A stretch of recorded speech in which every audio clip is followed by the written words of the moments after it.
Welcome to English Baba channel. Class 8 science curiosity book से chapter number 13 है our home earth a unique life sustaining planet. आज हम करेंगे इसके question answer, तो जल्दी से वीडियो को लाइक कर दो।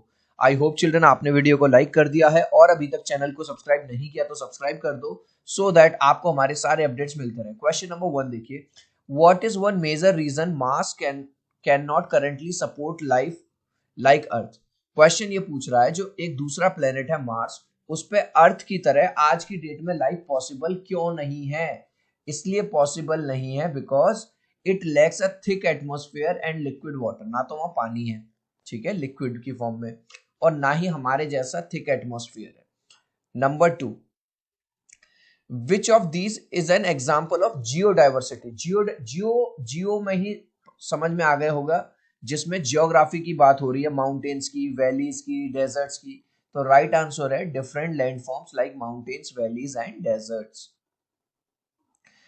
If the earth were smaller with the same density, मान के चलो अर्थ थोड़ी और ज्यादा छोटी होती, काफी छोटी होती, लेकिन डेंसिटी उतनी होती, what might happen to its atmosphere को क्या होता?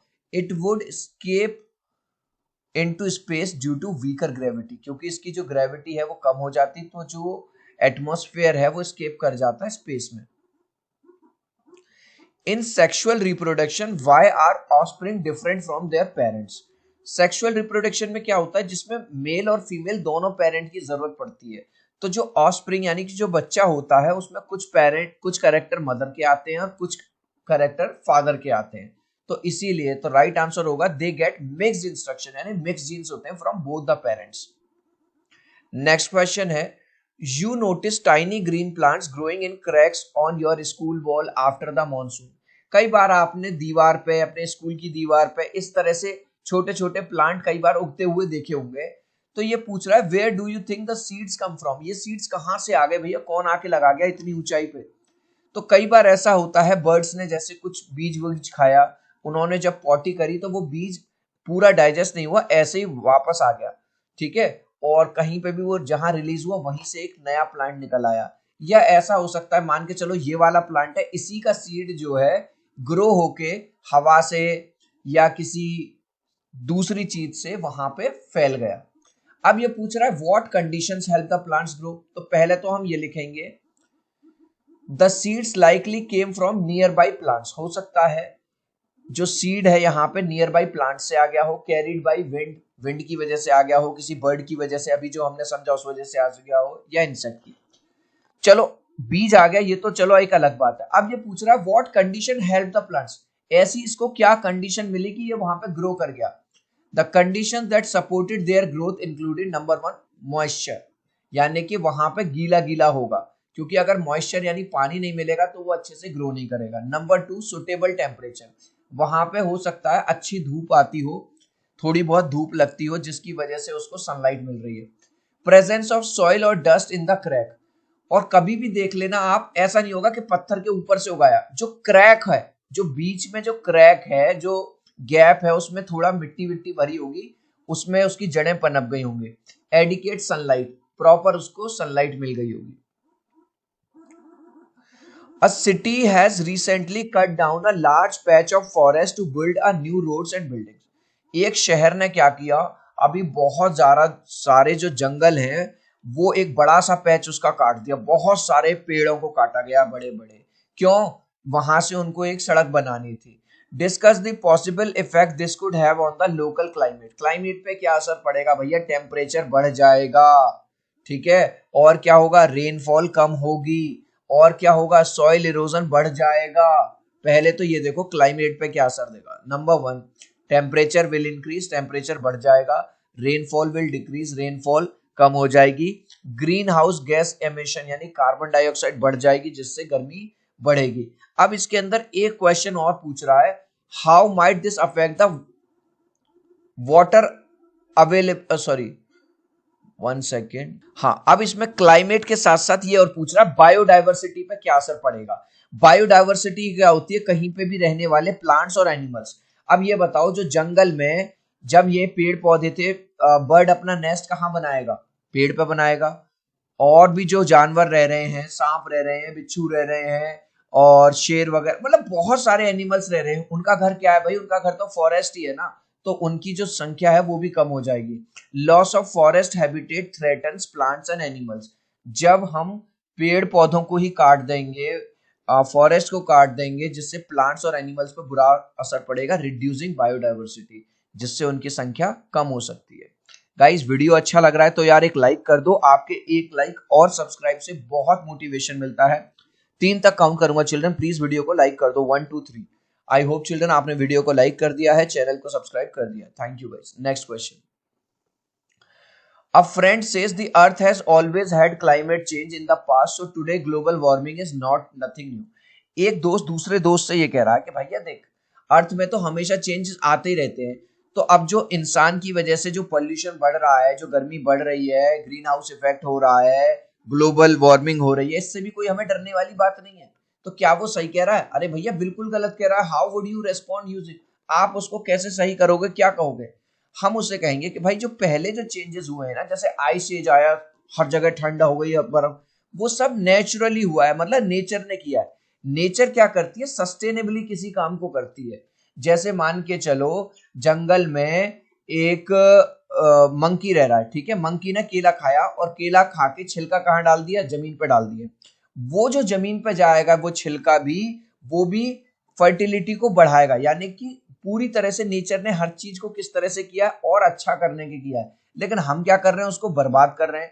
हम कर रहे हैं पोल्यूशन कर रहे हैं, एयर पोल्यूशन कर रहे हैं, वाटर पोल्यूशन कर रहे हैं। इससे क्या हो रहा है, CO2 और ज्यादा बढ़ रही है, टेम्परेचर और ज्यादा बढ़ रहा है, ग्लेशियर्स हमारे मेल्ट होने लगे हैं, वाटर लेवल जो है, जो समुद्र वगैरह है उसमें बढ़ रहा है। तो ये बड़ा खतरनाक है। तो आंसर लिखेंगे, in the past earth climate change naturally. जो अर्थ का जो क्लाइमेट चेंज हुआ है पहले, वो नेचुरली चेंज हुआ है। But today's global warming is different because it is mostly caused by humans.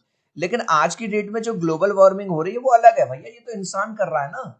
Pollution created by us making earth warmer. जो हम पॉल्यूशन कर रहे हैं उससे अर्थ और ज्यादा गर्म हो रही है, ठीक है। And dangerous for our own survival. भाई साहब हम इतने करीब आ गए हैं कि हमारा ही सर्वाइवल अब मुश्किल हो गया है। Imagine earth magnetic field suddenly disappear. जो अर्थ का मैग्नेटिक फील्ड है, सपोज करो वो गायब हो जाए, ना रहे, what kind of problem could arise? क्या क्या दिक्कतें आएंगी? Number 1, ozone layer will be depleted. आपको पता होगा जो ओजोन लेयर है, हार्मफुल रेज जो आती है सन को, उनको एब्जॉर्ब कर लेती है, उनको नीचे नहीं आने देती, एक तो वो डिप्लीट हो जाएगी। दूसरा, harmful rays of sun will directly reach on earth causing several problems like cancer. जो एक प्रोटेक्टिंग शील्ड है ओजोन लेयर, जब वो ही नहीं रहेगी तो जो हार्मफुल रेज हैं सन की वो डायरेक्ट नीचे आएंगी, जिससे बहुत सारी प्रॉब्लम होंगी। It would be quite difficult to survive. और जीना यहाँ पे काफी मुश्किल हो जाएगा। You are task with designing a new settlement for humans on Mars. आपको एक टास्क दिया गया कि मार्स यानी एक दूसरे प्लेनेट पे आपको जीवन बनाना है कैसे भी। तो सबसे पहले भैया क्या बनाओगे, वहां पे लिक्विड होना चाहिए ना, लिक्विड वाटर। समझ में आ गया? अच्छा एटमॉस्फेयर होना चाहिए, ठीक है। तो क्या क्या करेंगे आप?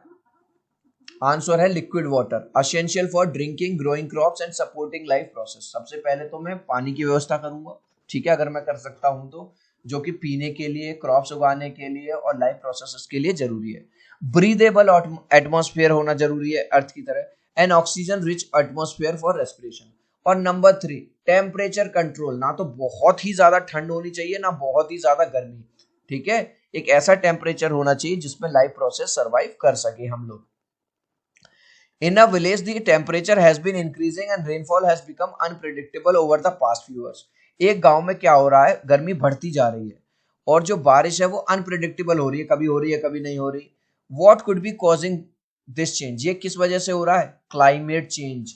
जो हम पॉल्यूशन कर रहे हैं उस वजह से, जो CO2 बढ़ती जा रही है उस वजह से, है ना। Suggest 2 ways the village could adapt new conditions. गांव को क्या करना चाहिए? गांव को पानी बचाना चाहिए। नंबर 1, पहले तो कॉज किसकी वजह से होगा? These changes are probably caused by climate change. Climate change की वजह से ऐसा हो रहा है। एडेप्टेशन स्टडीज क्या है? Number 1, save water, collect rain water and use water saving irrigation system, ठीक है। एक तो रेन वाटर को सेव करना चाहिए गांव वालों को, और ऐसा इरिगेशन सिस्टम डेवलप करना चाहिए जो क्या नाम है, जिसमें कम से कम पानी खर्च हो। नंबर 2 है सस्टेनेबल फार्मिंग। सस्टेनेबल फार्मिंग क्या होती है? Grow crops that can survive with less water.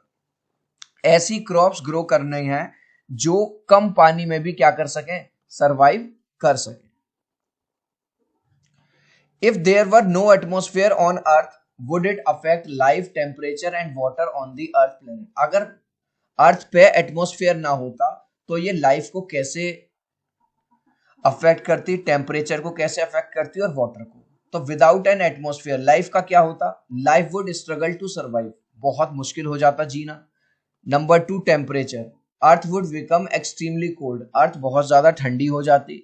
Number 3 water, liquid water would freeze, और जो लिक्विड वाटर है वो पूरी तरह से ना मिलता हमें पीने के लिए, वो पूरा फ्रीज हो जाता क्योंकि ठंड इतनी ज्यादा बढ़ जाती। ठीक है, तो उसकी वजह से क्या होता, जो वाटर साइकिल है वो भी सीज रुक जाती। ये कह रहा है लास्ट क्वेश्चन में discuss 5 examples of vegetative propagation. Vegetative propagation क्या होता है कि प्लांट के एक पार्ट से ही पूरा प्लांट रेडी हो जाए। जैसे मनी प्लांट में क्या होता है, आपने मनी प्लांट का एक छोटा सा हिस्सा काटा, एक बोतल में लगा दिया, सनलाइट वाले एरिया में रख दिया, नया। ऐसे ही आलू में होता है, पोटैटो में, ऐसे करके जो आई बनी होती है, हर एक आई से एक नया आलू बन जाता है। तो पहला तो 2 एग्जांपल लिख दो, एक तो मनी प्लांट वाला, a stem cutting grows into a new plant, stem को काट के रखा, न्यू प्लांट बन गया। पोटैटो में आइस को रखा, grow into a potato plant. अब जो थर्ड और ऐसे ही हमारा जिंजर है, जिंजर की बड से एक नया जिंजर बन जाता है। जो हमारा शुगर केन यानी गन्ना होता है, उसमें भी इस तरह से जो निशान लगे होते हैं, हर एक निशान से अगर आप डालेंगे तो एक नया गन्ना बन जाएगा। और सेम होता है बैम्बू प्लांट, बैम्बू मतलब बांस के पेड़ में भी। तो थर्ड एग्जांपल हमने दिया जिंजर का। A piece of ginger rhizome develops into a new plant. जो जिंजर का एक नया, जिंजर का जो पीस है राइजोम वाला, वो एक नए प्लांट में डेवलप हो जाता है।